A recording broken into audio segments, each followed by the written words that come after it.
दोनों बहनें एक ही दिन शादी के बंधन में बंधी। छोटी बहन ने शादी की एक अरबपति बिजनेसमैन से, जबकि बड़ी बहन की शादी हुई एक साधारण से मछली बेचने वाले लड़के से। जब छोटी बहन ने देखा कि दीदी के ससुराल वाले टूटी फूटी वैन में आए हैं, तो उसने एक लंबी हंसी उड़ाई और ताना मारा, दीदी ये तुम्हारा डोली लेने आए हैं या सब्जी बेचने? लेकिन उसे क्या पता था, वही मछली बेचने वाला लड़का असल में उससे भी ज्यादा अमीर है, जितना उसके पति का पूरा खानदान मिलकर भी नहीं है। बड़ी बहन जब पहली बार ससुराल पहुंची तो उसने देखा सासू माँ रोल्स रॉयस के ऊपर मछलियाँ सुखा रही है। अंदर गई तो देखकर दंग रह गई। खाने की मेज पर रखी हर चीज शाही थी। चांदी की चॉपस्टिक, खाने में रक्त चिड़िया का सूप, पीच जेली और किंग क्रैब जैसी डिशेस। उसने झिझकते हुए अबालोन का एक टुकड़ा चखा तो हैरान रह गए। स्वाद किसी मिशेलिन रेस्टोरेंट से कम नहीं था। सासू माँ मुस्कुराई और बोली, अरे ये तो बस घर का साधारण खाना है। तभी पति ने उसे एक अजीब सा तोहफा दिया, मछली की स्केल्स में लिपटा हुआ पैकेट। लड़की थोड़ी असहज हुई लेकिन मुस्कुराकर ले लिया। शादी हो ही गई है, चाहे मछली का पेट ही क्यों न दे दे, हंसते हुए स्वीकार करना ही पड़ेगा। लेकिन जैसे उसने पैकेट खोला उसकी आंखें फटी रह गई। अंदर ढेर सारे सोने के कंगन थे। सासू माँ जल्दी से बोली, बेटा का तोहफा थोड़ा सादा है, इसका दिल बड़ा है लेकिन अक्ल नहीं, पैसे खर्च करना नहीं जानता। पति ने हंसकर कहा, अरे माँ और तो बस पहला गिफ्ट था, असली वाला तो ये रहा। उसने एक सुंदर ज्वेलरी बॉक्स निकाला, अंदर पूरी एक बॉक्स भरी हुई हीरों से। फिर पति उसे अपने फिश फार्म दिखाने ले गया। फिर दोनों एक विशाल जलाशय के किनारे पहुंचे। लड़की ने आश्चर्य से पूछा कि पूरा इलाका आपका है? पति ने मुस्कुराते हुए कहा, सिर्फ ये नहीं, इस पहाड़ के पार का इलाका भी। जो भी जमीन मछली पालन के लिए उपयुक्त है उसका 80% हमारे परिवार के पास है। फिर उसने 2 बैंक कार्ड उसकी हथेली पर रखे। ये तुम्हारे पॉकेट मनी है, खत्म हो जाए तो मुझसे और ले लेना। लड़की कुछ बोल नहीं पाई, बस सब होकर देखती रही। पति बोला, क्या हुआ,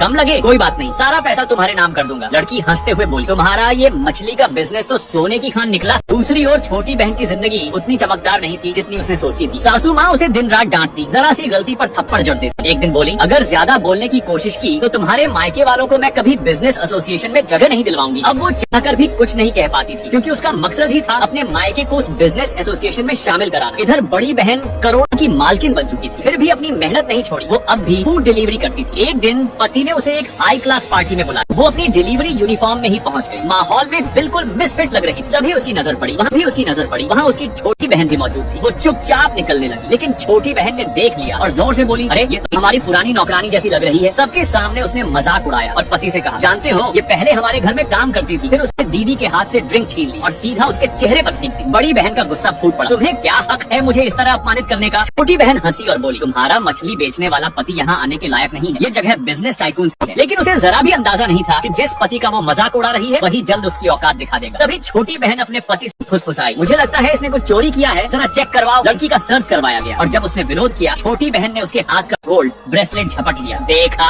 यही सबूत है, इतना महंगा ब्रेसलेट की अफोर्ड नहीं कर सकती। उसी वक्त उसकी हीरे की नेकलेस भी गिर गई। छोटी बहन ने उठाया और दंग रह गई। ये तो एंजल 1 नेकलेस है, दुनिया में बस एक ही है, कीमत 50 करोड़। अब सबने मिलकर उसे चोर कह दिया और पुलिस बुलाने लगी। लड़की रोते हुए बोली, मैंने कुछ नहीं चुराया, मुझे छोड़ दो। छोटी बहन ठहाका लगाते हुए बोली, अब तो जेल में ही डिलीवरी करनी पड़ेगी दीदी। और यहीं से शुरू होता है उस मछली वाले की असली ताकत दिखाने का वक्त।